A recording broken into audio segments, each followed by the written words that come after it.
Welcome, everyone, to a new addition to our college web series. This video is specifically about the college prep process, kind of thinking now what it is you need to do to get to where you want to be when it comes to enrolling and actively taking college courses. So, we're going to talk about the step by step process. There really are a lot of different things you could do to get yourself ready. So, we're going to go through kind of a little bit of a timeline as to what you want to be focusing on now, as opposed to a little bit later. So, the first thing that I want to encourage everyone to be focused on right now is getting good grades, because that is something that you have control over. The courses might be difficult. Reach out for help if needed, because your GPA really does matter when it comes to getting into college. There's no real official, this is what you need GPA wise to attend college, but unofficially, a 2.0 is the very lowest that is going to be accepted into most colleges. So, something to keep in mind. You want to, of course, as high as possible when it comes to a GPA. You might be looking at community colleges, and they might be a little bit more flexible when it comes to that GPA. But just be aware that the better you can do in your courses now, the more important that's going to be when it comes to applying to school, right? And you will have some schools that will require you to send your high school transcripts. They want to see what you've done. So that's something that will happen later. Right now, focusing on doing well in classes, studying hard, getting the best grades that you possibly can really will matter in the long run. Another step is to create an organization system. So if you are in this mindset of I'm going to college, which I hope you all are, you want to make sure that everything that you collect along the way stays in one place. And there might be two different ways that you do that. I would recommend having an actual file system, because you might get some actual papers. You might go on campus visits and get information. You want to keep that all together in one place. But there's probably also a lot of things that you'll be acquiring that are digital. So you might want to open up a Word document and type up all this information that you're getting. You might want to create a Google, document, a form, a Google Drive, something along those ways, along those lines, excuse me, where you're collecting information as well. And that could include things like scholarships and financial aid, different majors of interest, different things that stand out to you as, oh, that might be something that I want to look into. Type it out onto that sheet. You know exactly where it is when you need to access it later. So, making sure that you stay as organized as possible will help with this process, especially when it comes to financial aid. That's a first kind of big step, taking that leap into, okay, I want to go to college. I know that a big part of that is getting some financial aid, right? And financial aid can come in a number of different forms. It could be grants, loans, scholarships, even work study opportunities can be a part of that FAFSA that you fill out, that you'll see that you are eligible for. And that's something that I did as a college student. I loved my work study job. I was able to first work at a school on the library as checking in books, putting them away. I loved that. I got to meet so many other students that way. I also did a work study job at a different college when I transferred, and I worked in an America Reads as a tutor, eventually kind of a supervisor, and it opened up a lot of doors for me.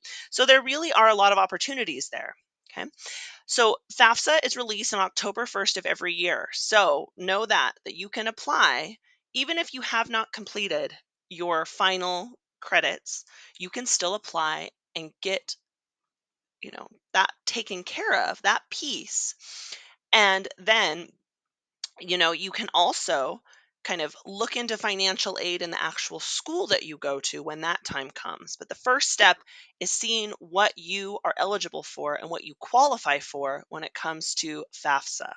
And it feels like a little bit overwhelming sometimes. One thing that's really awesome is there's actually a FAFSA YouTube channel. I have it available right here. It's really easy, just youtube.com, federal student aid. Lots of great help here, tutorials, video links. Okay. This could be something that you want to kind of dive into as well if you feel a little uncomfortable with this process.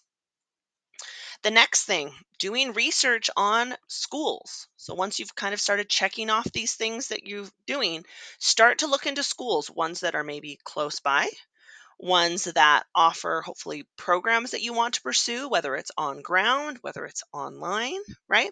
And one thing that's important is that you are looking at schools and looking at their deadlines. When do I need to apply there if this is a school that I want to attend? Can I go visit this campus? Can I look at it? Can I connect with an academic advisor? Can I do that outreach? And I do have a video all about kind of navigating, school websites. So go ahead and watch that one as well if this is the point in time where you are at. Okay. So looking at these areas of interest is so important. And one thing that often plays a big role in what type of school you're going to go to is figuring out some of those career interests. What is it that you want to do in the future? And you might already have that kind of figured out. Maybe you know that you want to be in the medical field. Maybe you think business is a good place for you. Whatever it might be, maybe you want to pursue education. I mean, there's so many different options out there. Finding what fits will make a difference. So, one thing that I want to really, really encourage you to do, if you haven't yet, is explore. Look at different college majors, see what's out there. There's so many more than you will ever know. I'm going to actually see if I can open this up really quick. Look at this site where there are 295 different degrees to consider. This is just a huge long list in different areas. Look at them, get familiar with them. Maybe there's some that you've never even seen before or thought about. Maybe you're really into fashion and you thought, hey, I never thought that there was a degree in fashion merchandising. Maybe you want to go into business and oh my goodness, look at all these different options, right? Maybe even something like tourism or travel marketing is something you want to go into. And then once you kind of see some of these, pique your interest, then you can take the time to see what schools offer them. So those two parts of the kind of checklist go hand in hand together. Okay. All right.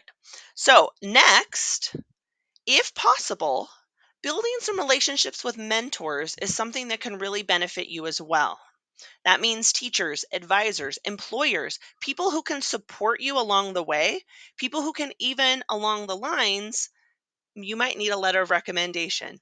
And so connecting with others, finding people who can help you, who can see your strengths, and if you have weaknesses, maybe help you with some of those. But finding people who can support you makes such a huge difference, and they can help you when it comes to making decisions along the way as well. They can offer you some of their guidance, and that can be very, very beneficial. And then finally, kind of the last step here, and this might be something that some need and some don't, is looking at some of those college readiness skills. Before you take that leap, if you're especially going to be moving away, or if this is a new experience for you that's going to kind of change the way you do things, you might want to look at some different life skills and make sure those are things that you are able to do on your own. Can you budget your own money? Can you do things like changing a tire or doing your laundry, even cooking simple meals? So, things that you might not have considered before, you want to make sure that you feel comfortable doing those things. Try them yourself, reach out to people who have those skills, ask them to teach you. Even watching online tutorials is something that can really help you and kind of give you those skills that you need. And, maybe working on making some goals like this month, I'm going to learn this, this, and this. Next month, this and this. So I am in a place where I am ready for college when that time comes. Okay. So those are just a few of the things that you are going to want to work on when it comes to being prepared. All right. Get on track, figure out where you're at, and start making those small steps. Start setting those goals for yourself. Make sure you keep track of everything that you're gaining, that you're learning, that you're completing, and that you go through this little checklist of making sure that you've done financial aid, that you've started to research careers, that you're looking into different schools and their deadlines and their requirements that you need to do. Okay. If you have additional questions, if they're not answered in my other online videos, please make sure to reach out and let me know if there's anything I can do to help you with. Right? I wish you guys all the best and keep focused on your goals. Thanks so much.